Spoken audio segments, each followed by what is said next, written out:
Hello, I'm Brian with Meade Instruments, and we're going to show you how to polar align your German Equatorial mount. This is an essential part of the telescope setup, and how to polar align your mount is one of the more common questions we get at Meade.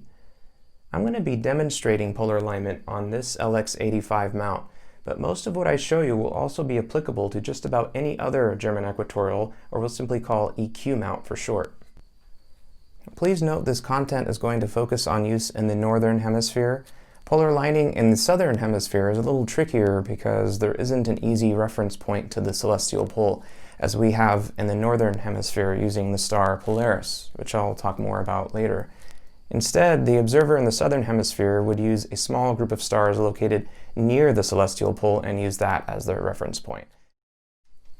When using a German Equatorial mount in the Northern Hemisphere, polar alignment is a necessary step to allow your mount to track accurately. And if you're going to take astrophotos of deep sky objects, then it's even more important that you achieve an accurate polar alignment.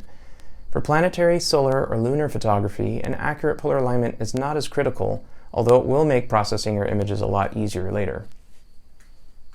So let's get started. First, please note that at least for the rough polar alignment, this is a separate alignment from your computerized go-to alignment. And I know that can be a little confusing, but to simplify this, we're going to start with just having the mount switched off, so we're not going to be using the electronics at all to get started. First, we want to locate true north. The compass on your phone can get you started, and most phones with their default settings, it will account for the magnetic offset. You can also use a standard compass, just make sure that you do account for that magnetic offset. And when using a compass, steer clear of any large metal objects or electronics as it can throw off the reading. It's generally pretty good to get you a good start. And we can do this during the day. And when you have identified north, and where north is at least pretty close, you're going to position the tripod of your mount so that the north tripod is pointing north. Now, you can do this before you add the weight of your mount and telescope. In this case, I'm able to kind of get away with that because I'm not using a very large telescope. But with like an LX85 here, if I found north, I'm just going to position the tripod so that I'm roughly pointing north. Now that we're roughly pointing at true north, we want to set the latitude angle of the mount. And we're going to be paying attention to this scale here that's shown from 0 to 90. To make the adjustments on the LX85, you have two bolts. There's the front, I'll call the front or north-facing bolt. Loosen that. It's not load-bearing, it's really just a retaining bolt, but you want to loosen it to allow room for adjustment. And your actual latitude angle is adjusted back here by turning it clockwise to elevate the mount or counterclockwise to lower the mount. Now, to find your latitude, that's pretty easy too, just using your phone. Most all phones have a good GPS on them that'll be more than accurate enough. You can also, if you're near a major city, you could just Google the latitude for your city or nearby. You don't have to make this an exact science just yet. We want to be within about a degree of what our latitude is. In this case, I'm very close to 35 degrees north, so I will make the adjustment so that our index mark is at 35. And we will lightly tighten the retaining bolt for now, but we might need to loosen that later as we make fine adjustments. Now, believe it or not, you are roughly polar aligned at this point. You are pointing close to true north. We've set our latitude. This is enough to do some quick observation of the moon, the planets, if you're just going to be observing for a few minutes. But we do want to be a little bit more accurate than this, especially if we're going to do some astrophotography. So now we can wait for it to get dark and take our next step into getting an accurate polar alignment.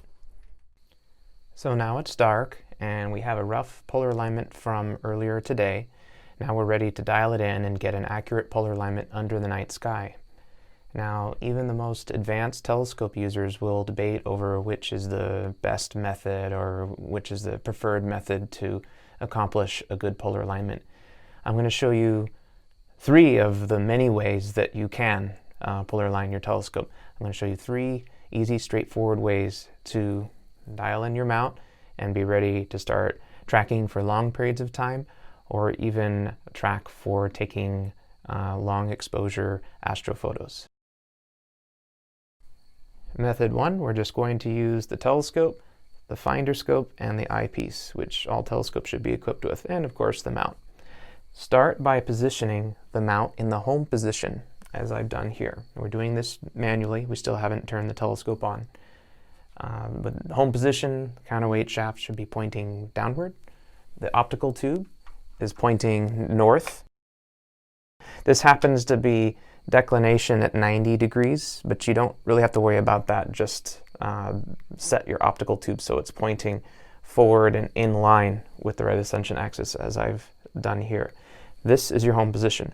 The LX85 has index marks to help you locate the home position, and it's really to guide you so that you can be in this position before you begin your alignment. We're going to use the most convenient reference point that we have in the Northern Hemisphere. That is the North Star, also called Polaris. Polaris happens to be less than a degree from the North Celestial Pole, so it's a fantastic reference point for polar aligning your telescope.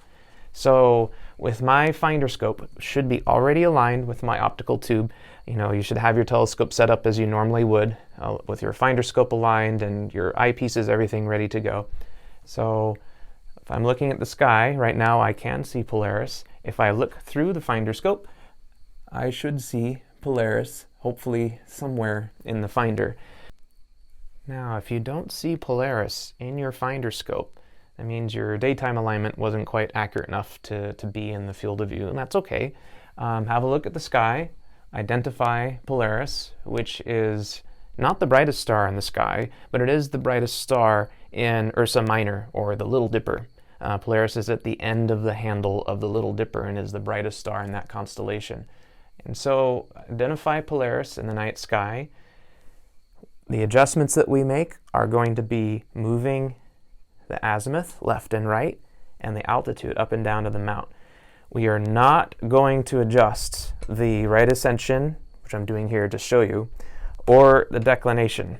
We do not want to move that from the home position. So during this process, you will keep RA and dec locked down. I've only unlocked it just now to show you, but keep RA and dec locked down.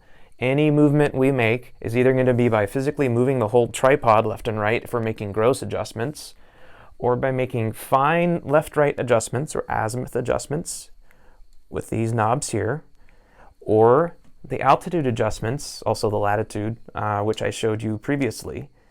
So we're only going to be moving these knobs, or gross movements, moving the whole tripod.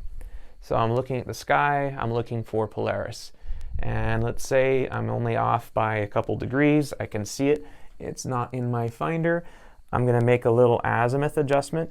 Usually when we miss our daytime polar alignment, it's usually our left-right alignment. Usually the up-down, which is our latitude, is correct because we just set it to our latitude. And it should pretty much be pointing at the altitude of Polaris in the sky.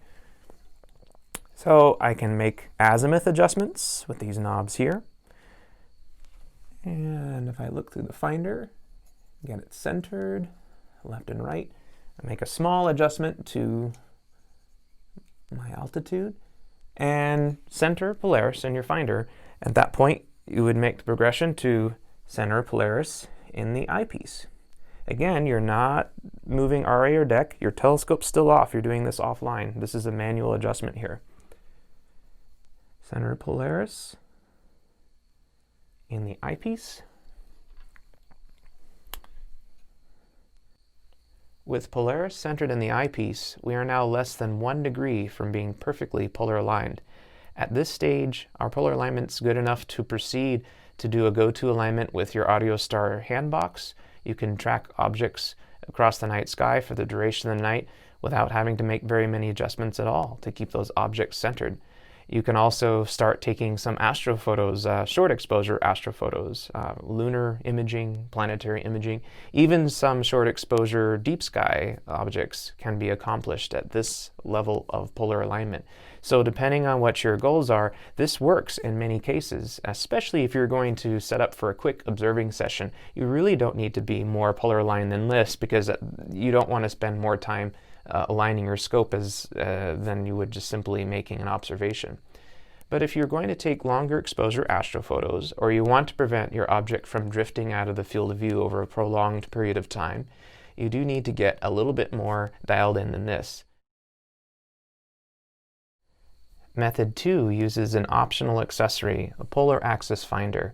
I'm a big advocate of a polar axis finder because, similar to Method 1, even though it is an additional accessory, it doesn't require anything else to work for you. You don't need an app or a battery, or it doesn't interact with your go-to system. It's done entirely offline. It's simply a low-power optical finder that helps you sight Polaris. It threads into the threaded opening on your right ascension axis.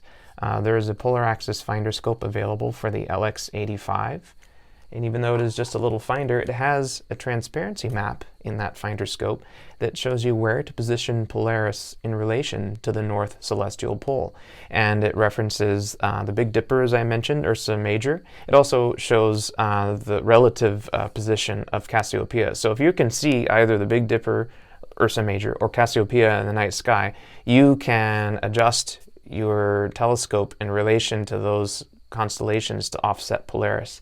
And that is actually quite accurate. A well-aligned polar axis finder can get you very nicely polar aligned, and it is a method that I quite like because of the reasons mentioned, not needing too much else to get you that good result. My LX85 and all equatorial mounted Meade telescopes equipped with the AudioStar or the AutoStar 2 handbox can achieve a more precise polar alignment. Power on your telescope, enter the date, time, and location information, and align as you normally would using an easy 1, 2, or 3-star alignment method. In this example, we are using a 1-star align, which uses the star Polaris, and this is the preferred method to get a good polar alignment.